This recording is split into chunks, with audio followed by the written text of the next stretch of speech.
Good morning, private practice success community.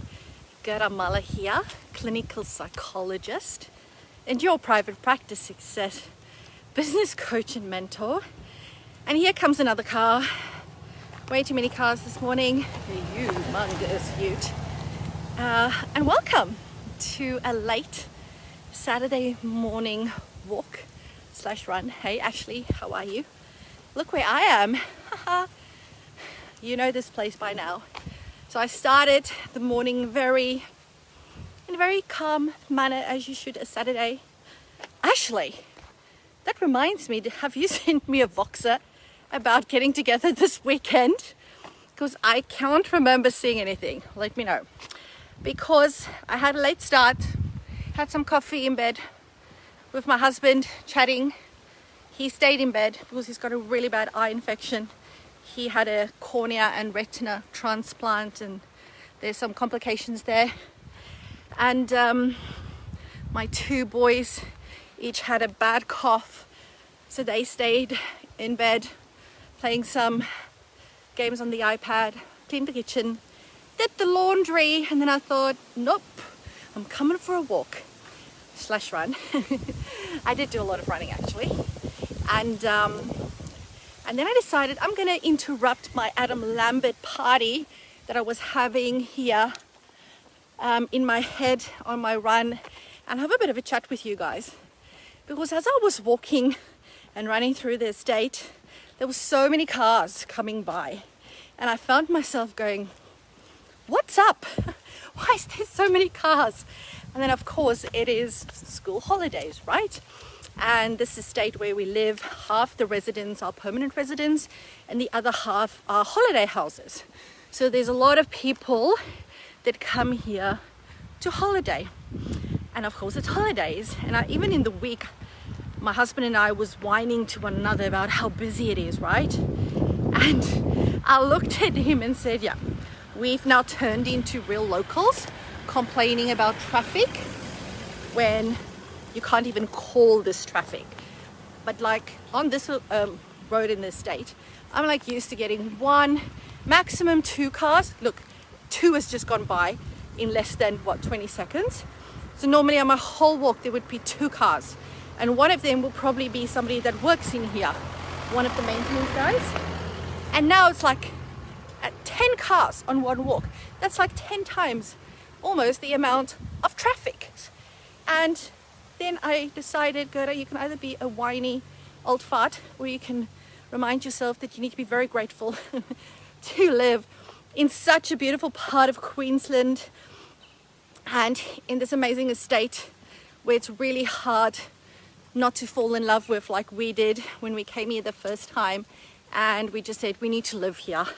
This is what life in Australia is all about. You've got the beauty of nature, you've got the beauty of the ocean, you've got some amazing locals, and who wouldn't want to live here, right? But it reminded me of how easy it is to habituate to your current level of functioning and to your current reality, right? Like when we were still back in Brisbane, our definition of traffic, another car, was way different than what our definition of traffic is right now. It took around about 6 months. But now we look at things differently. And it reminded me of how easy it is to get stuck into a comfort, right? Whether that is a comfortable place of comfort or even an uncomfortable and maybe even a painful place of comfort, right? And I see it so often with private practice owners that I talk to, that they tell me about all their challenges, all their business pains, all their problems that they're having, but they find it so hard to make the change that's required because they're used to this pain. It's all they know. And although they say they don't want it, they're scared of what it is that they might need to do to get out of it. They're scared of what it might look like if they step away from this place of comfort, even though it's a painful place, into a different area, right? It's that fear. It's that fear. And as clinicians, as helping professionals, we know all about this stuff, right? And we help our clients every day to overcome that.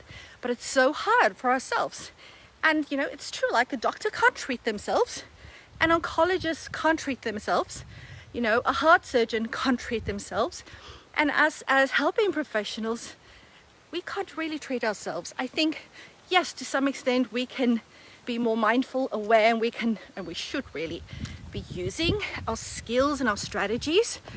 But when it comes to really deep-rooted stuff, and when there's a lot of fear attached to it, it's hard, right? And change starts by acknowledging that it's hard and that you're freaking scared and that you're going to need help to do this.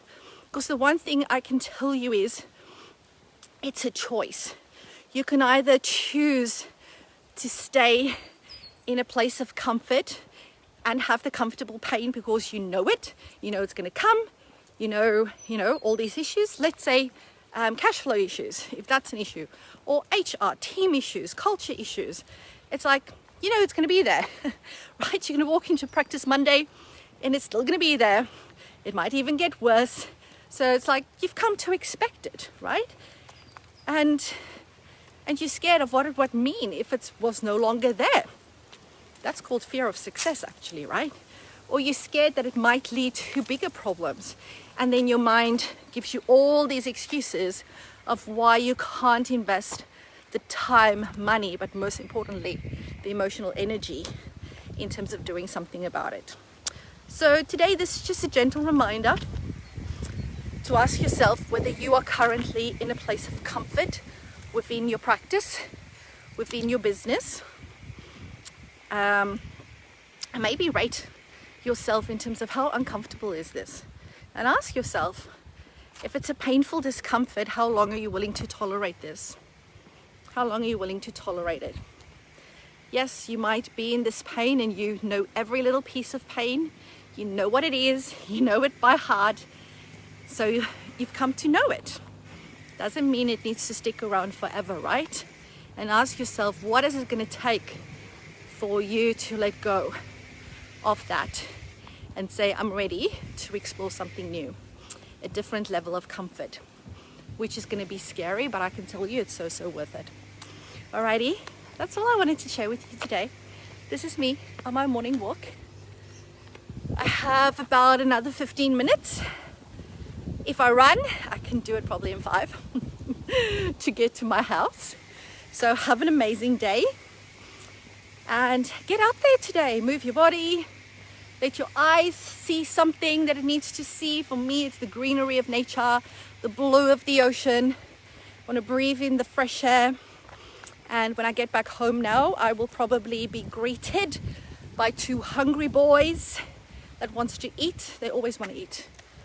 I don't know why. They're always hungry. Yeah, have fun. I'll speak to you soon. And remember, as always, all you need to do is say yes to your very own ultimate level 5 private practice. Bye for now.